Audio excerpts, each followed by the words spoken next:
sa Aksyon Balita.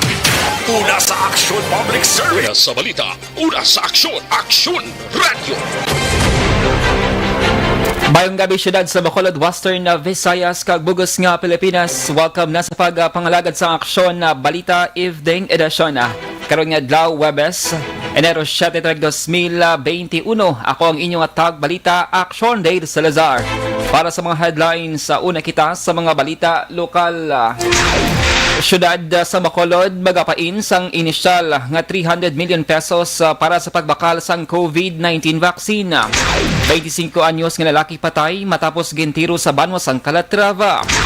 Sa balita nasyonal, 47% sa mga Pinoy hindi magpabakuna kontra COVID-19 sunod sa Pulse Asia Survey.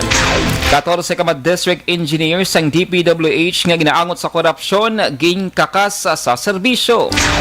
Sa balita international, 4 ka mga supporters ni Trump patay sa protesta sa US Capitol. Sa sports balita, fault sa Orlando Magic, hindi na makahampang karon nga NBA season bangod sa ACL injury. Kag sa naman nga showbiz balita, Elise Hoson nakabaton sang birthday surprise kay Makoy De Leon. Una sa balita, una sa aksyon, Aksyon Radio. Detalye sa mga balita lokal pagkatapos gid lamang sini. Do not just throw away questions and statements. Kasma ng aton sining Facebook page pagiya sa Aksyon Radio. Ladies and gentlemen, this is Aksyon Radio Bacolod. Aksyon Radio Bacolod, number 1.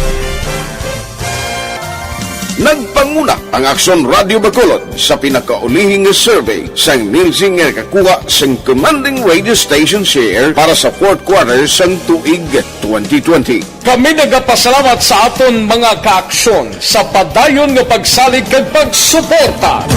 DYEZ Aksyon Radio Bacolod, number 1 with 40.10% radio station share.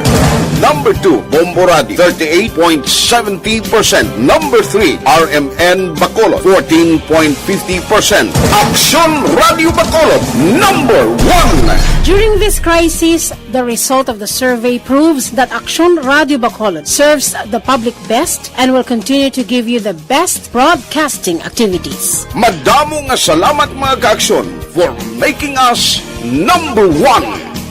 Aksyon Radio Bacolod, number 1. Do not just throw away questions and statements. Kasma ng aton sining Facebook page pagiya sa Aksyon Radio. Ladies and gentlemen, this is Aksyon Radio Bacolod. Aksyon Radio Bacolod, number 1. Nagpanguna ang Aksyon Radio Bacolod sa pinakaulihing survey sa Nilsing nga kakuha sa commanding radio station share para sa fourth quarter sa tuig 2020. Kami nagapasalamat sa aton mga kaaksyon sa padayon nga pagsalig kag pagsuporta. DYEZ Aksyon Radio Bacolod, number 1 with 40.10% radio station share. Number 2, Bombo Radio, 38.70%. Number 3, RMN Bacolod, 14.50%. Aksyon Radio Bacolod, number 1. During this crisis, the result of the survey proves that Aksyon Radio Bacolod serves the public best and will continue to give you the best broadcasting activities. Madamo nga salamat mga kaaksyon for making us number 1. Aksyon Radio Bacolod, number 1.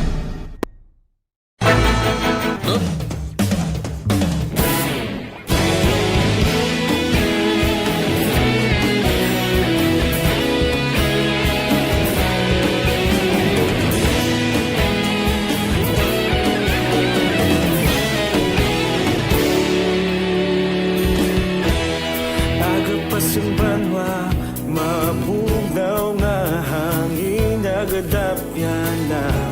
Ikaw nang ginapamati ang namon ginasanligan. Tingog sang probinsya, kamatuuran ginapalap na. Minsay nga may dala, paglaom kag kasanag. Inuig na nagligan, ako nga istasyon sa pagbudlak sang adlaw sa pagtuhaw sang biton. Mga balita nga dala inspirasyon, Aksyon Radyo Bacolod man sa gihapon. Padayon Aksyon Radyo Bacolod saludo sa imo.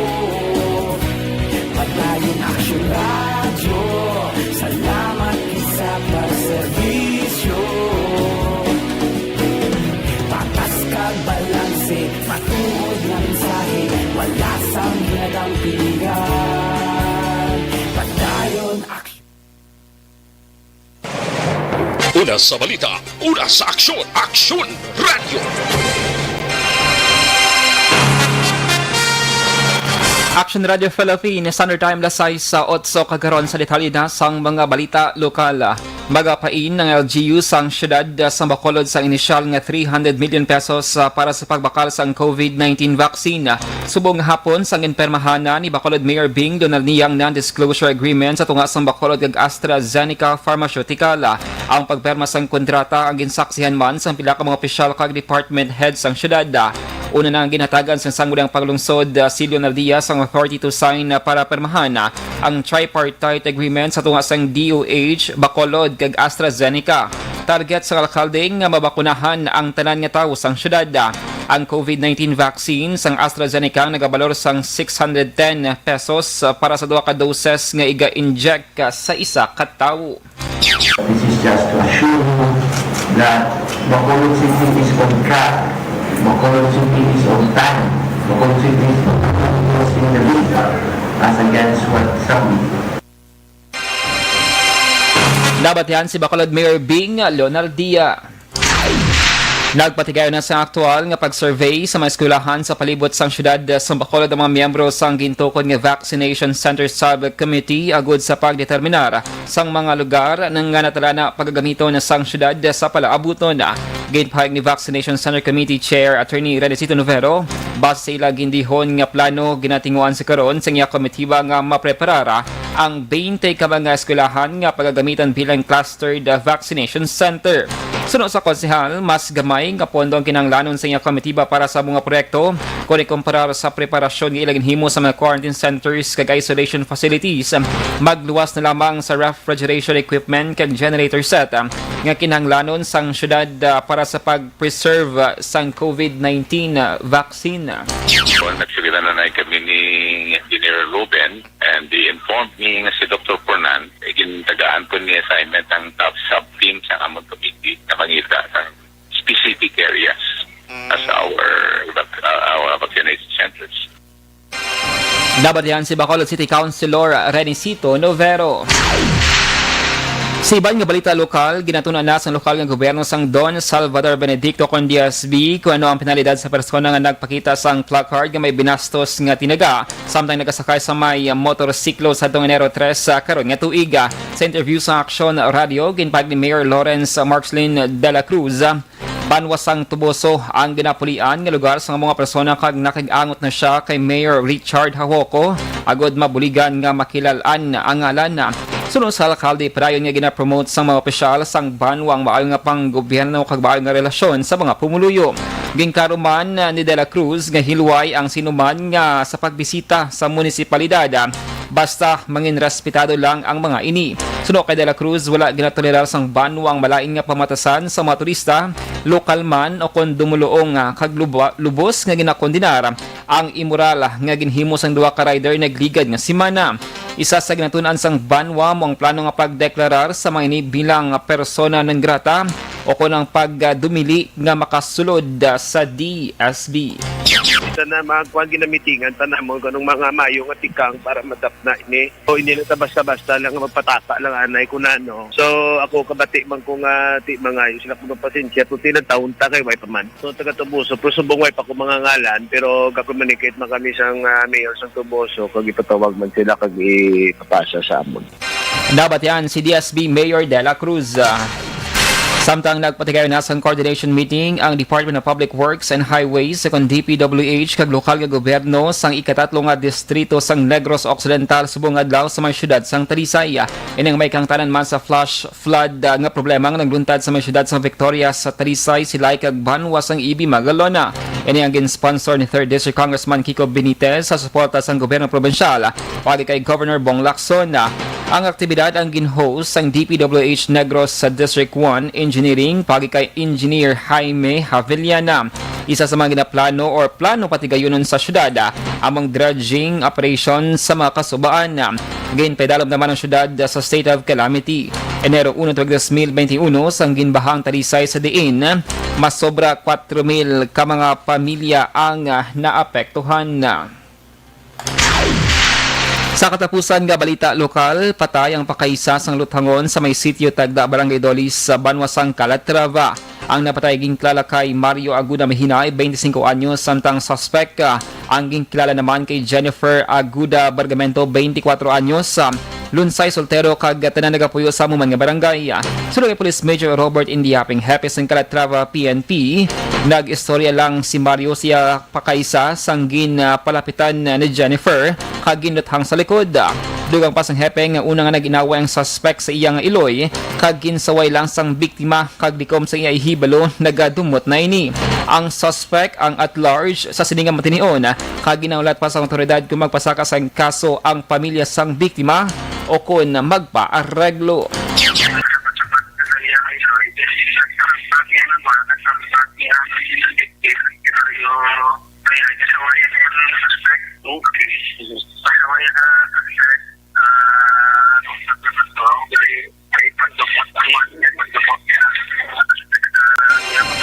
Nabatan ng hepe ng Calatrava PNP, Police Major Robert Indiape.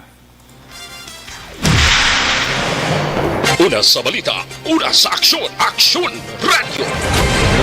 Las 6:14 Action Radio Philippine Standard Time. Ang detalye sa mga balita lokal, ginadulong sa inyo sang DTF.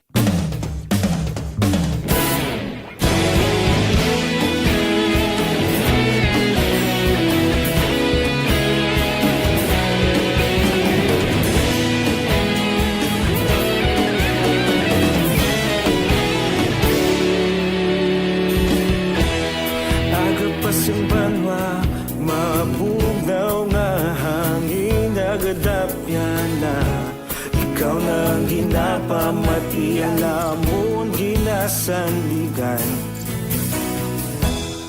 Tingog sang probinsya kamatuuran ginapalap na Minsay nga may dala paglaom kag kasanan Tinuig na nagligan ikaw gihapon ang ako nga istasyon sa pagbudlak sang adlaw sa pagtuhaw sang biton mga balita nga dala inspirasyon Aksyon Radio bakulog man sa gihapon padayon Aksyon Radio bakulog sa luto sa imo padayon Aksyon Radio salamat kisa pagserbisyo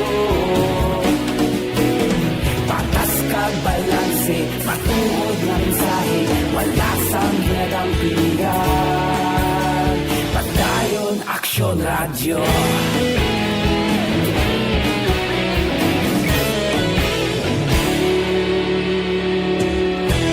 Bakulong nun kag Negrosanon inyong pamatian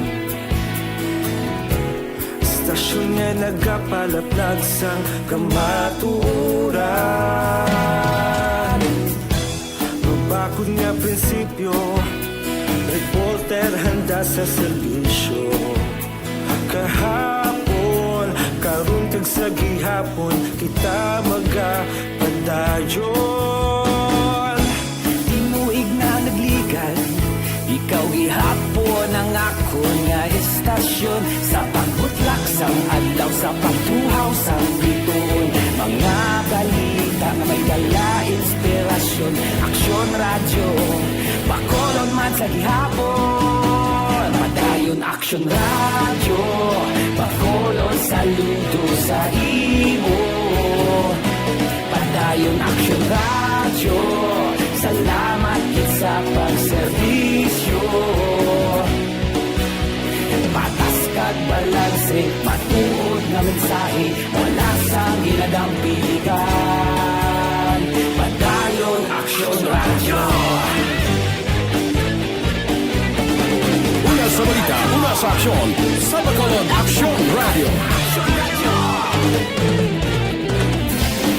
Una sa balita, una sa aksyon, sa Bacolod Aksyon Radio. Ikaulog na ngay, sa mga kahintangan, responsable na pagbalita, pagdahil na italaknan, malasig pero sigurado, aksyon na may dalang pagpalanggan.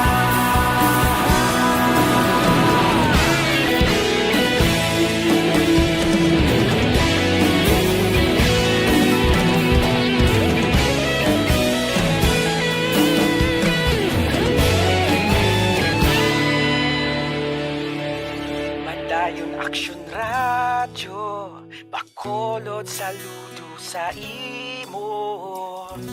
Padayon Aksyon Radio, salamat gid sa pagserbisyo.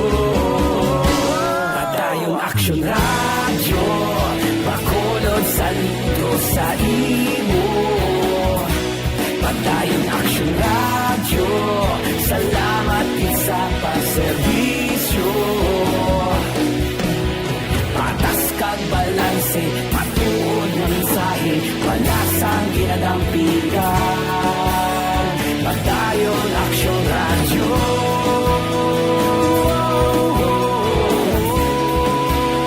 Padayon Aksyon Radio.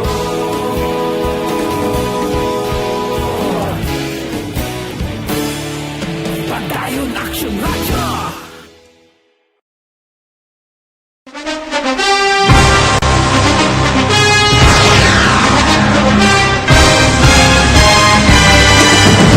Mga balita nga una nabatian, mga impormasyon nga nakaapekto sa pagpangabuhi sang tanan, drama nga naghatag kabuhi sa istorya sang paglaom, paghigugma kag pagpasimpalan, serbisyo nga makatalandog balatyagon kag nagbunga sang pagsanyog, istasyon sang tanan sa sulod na sang 51 ka tuig, istasyon nga hindi kamupag kalipatan. Pito ka mga kongresista, isa ka gobernador ang araw sa nagkulist sa pedaya yung pamangkot na nagligad para pamaninga linaw wagay sa ngalan wala to naman nga maglapit na lang ang eleksyon pagwa. Lang ko kay ngang kata.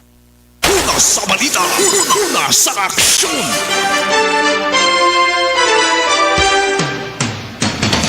Action Radio Philippines, Standard Time, lasay sa 20 kagaron sa detalinasang mga balita nasyonal. Malapit tungaw kon 47% sa mga Pinoy ang nagpalayag nga hindi sila magpabakuna batok sa COVID-19. Ini nga resulta sang Pulse Asia Survey sa 2,400 ka mga respondents. Yara sa 47% ang nagpalayag hindi sila magpabakuna, 32% ang luyag nga magpabakuna, hag 21% naman ang wala pa sang desisyon o kon undecided. Nagpakita man sa resulta ng survey nga 84% ang mayara sang concern sa safety sang bakuna, nga among rason kung nga hindi sila luyag magpabakuna. Samtang may 5% ang nagpalayag ang vaccination ang hindi kinahanglanon para batuan ang kontra COVID-19. 7% ang nagsiling nga nagakabalaka sila nga hindi inilibre, hag 4% ang nagpalayag nga posible mahal ang bakuna. Ang survey ang ginpaligayon sa Nobyembre 23 sa tubtob Desyembre 2. Samtang ginkakasa pwesto ang 14 ka mga district engineers ng DPWH nga ginaligar imbolbado sa korupsyon. Sa laging handa briefing subong adlaw ginpahayag ni DPWH Secretary Mark Villar ang mga ginpanglawag ni Presidente Rodrigo Duterte ang na-relieve na sa ilang mga trabaho. Tinalikdan nga bulan sa nagbando ang presidente sa mga DPWH district engineers nga imbolbado sa korupsyon. Nga base man sa aligasyon sa Presidential Anti-Corruption Commission o PACC nga magbiya na sa ilang mga pwesto. Si Duterte ang nagpangabay kay Villar sang listahan sang tanang district engineers sa Pilipinas nga ginaligar pila sa ilang konektado sa mga kongresista para sa korap nga aktibidad. Ging klaro man ni Villar nga wala pa natapos ang tikang nga matinluan ang DPWH apisar nga mayara na sa panggin na pangkakas sa pwesto bangod pa dayon sa gihapon ng investigasyon kag bukas sa gihapon ang ahensya para magbaton sang reklamo batok sa mga opisyal kag empleyado.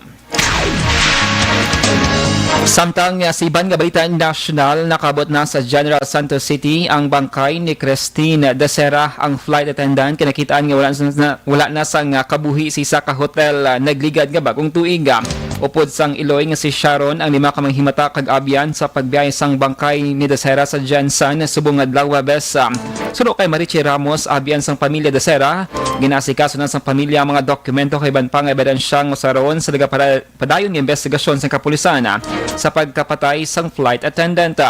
Ginkompormar man ni Ramos ginagpatigayon sa ikaduhang autopsy sa bangkay ni Desera, pero hindi ini basta-basta nga igapagwang resulta kaangay sa natabo sa unang autopsy nga aneurysm ang kabangdanan sang kamatayon. Sunod sa National Capital Region kon NCRPO, liwat nga magabalik ang kapulisan sa hotel nga tinira ni Desera para makakuha sang dugang ebidensya kaangay sang makahulubog ilimnon kag posible pag-usarman sang droga. Natala na sa Enero 8 kon Jess igalubong si Desera. Una sa balita, una sa aksyon, Aksyon Radio. Lasay sa 23 sa Aksyon Radio Philippines Standard Time, detalye sa balita international, sports, sa entertainment, pagkatapos gid lamang sini.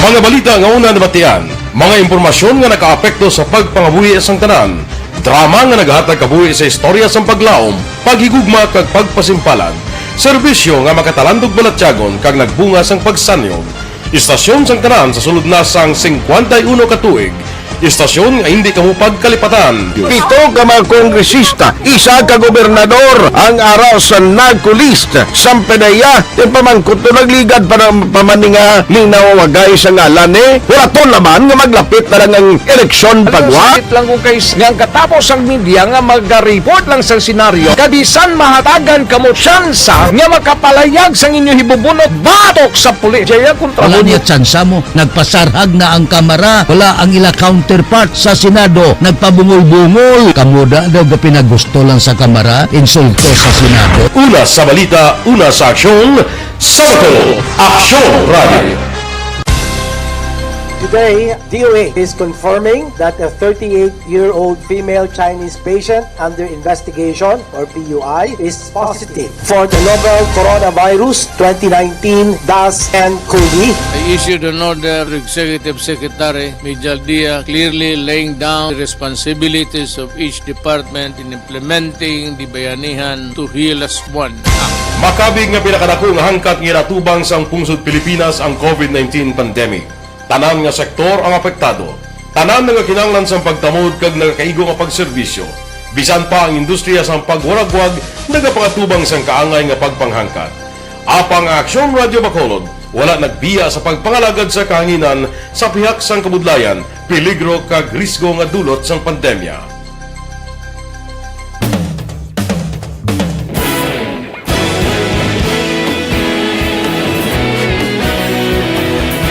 Sa sunod na sang 51 katuig, nasaksihan ang dedikasyon sa Aksyon Radio Bacolod sa pagdulong sa mga balita kag impormasyon para sa interes sang mga pumuluyo. Pila na ka henerasyon ang nag-agi, komitido sa gihapon ang Aksyon Radio Bacolod nga mag-alagad sa kahanginan nga tampad, wala sang ginadampigan kag ginahalungan ang kamatuuran. Sa tunga sang mainit nga away sa politika, ang istasyon nagapabilin na nga patas sa pagtalakay sa mga isyu kag problema. Bilang tagbantay sa kamatuuran, ginatagan sa importansya ang tawhanon nga kinamatarong kag nagakaigo nga proseso agud mawaragwag sang husto ang balita kag malikawan ang paglaptas ang salak nga impormasyon. Sa pagluntad sang kalamidad, gindulong sa inyo ang sitwasyon sa palibot kag padayon nga nagahatag sang pahanundom agud maluwas ang kaugalingon. Ang pamilya, kalakip na ang tanan nga kaaksyon. Sa tion sang kasubo, nanari-sari nga mga matahom nga drama ang nagalingaw sa inyo. Ang inyo reklamo amon ginpamatian kag ginhatagan sang aksyon. Padayon ang reforma sa serbisyo ang ginahimo sa Aksyon Radio Bacolod agud madulong ang balita sa diin ka man nga bahin sang kalibutan. Ang Aksyon Radio Bacolod nagapanguna sa kadamuon sang online engagement sa Isla San Negros. Ang Facebook followers sa istasyon ang nagdangat na sa masobra tunga sa milyon. Bacolod kag Negros sanon inyong pamatian. Istasyon nga nagapalaplag sang kamaturan. Humalin sa tutubtub suwong, nagapanguna sa gihapon sa balita, serbisyo publiko kag kalingawan ang Aksyon Radio. Napili bilang finalist sa UP Comrade Sox Choice for Gandingan ng Katarungan sang Gandingan Awards 2020 ang Aksyon Radio Bacolod. Naghakot man sang pagpasilungog ang makatapo kag programa sa Aksyon Radio Bacolod sa Tingog kag Handurawan Awards 2020. Ang tanan nga kadalagan nga naangkon sa Aksyon Radio Bacolod sa masobra 5 kadekada ang nagapatimaan lamang sang padayon nga pagsalig sa mga pumuluyo sa radyo nga nangin kabahin na sa ila matag Sa aksyon!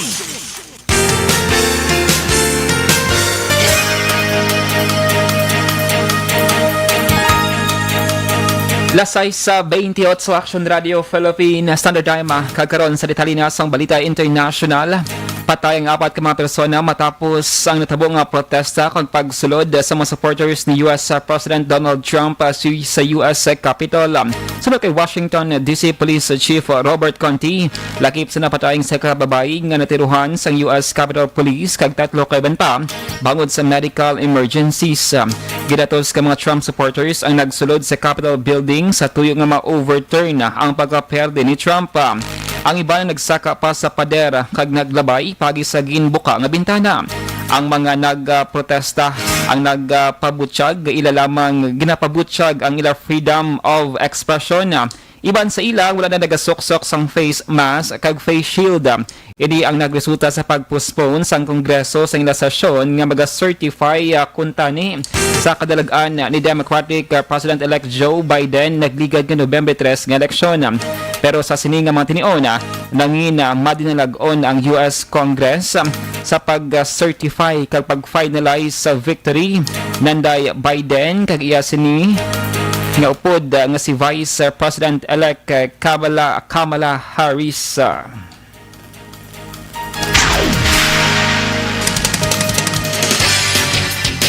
Sa sports balita, hindi na makahampang karon nga NBA season sa Orlando Magic guard Markel Fultz matapos nga nakangkon sang turn anterior cruciate ligament o ACL injury.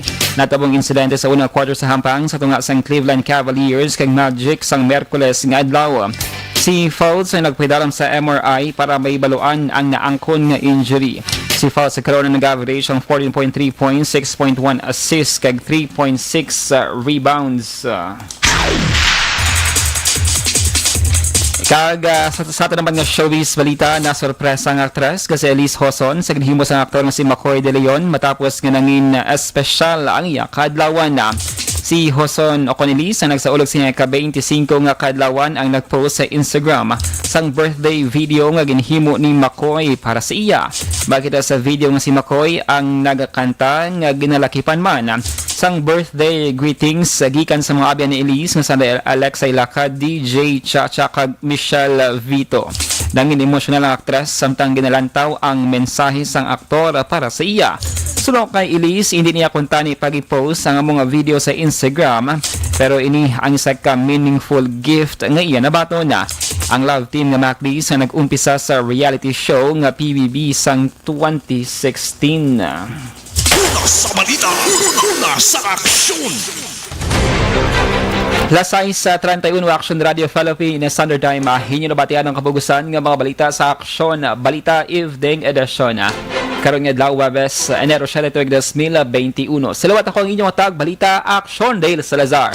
Una sa balita, una sa Aksyon sa Bacolod Aksyon Radio. Aksyon Radio! Manila Broadcasting Company.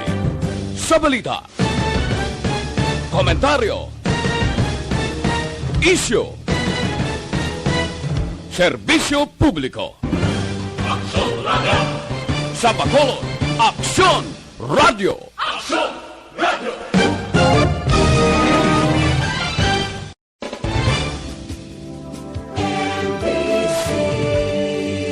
Manila Broadcasting Company.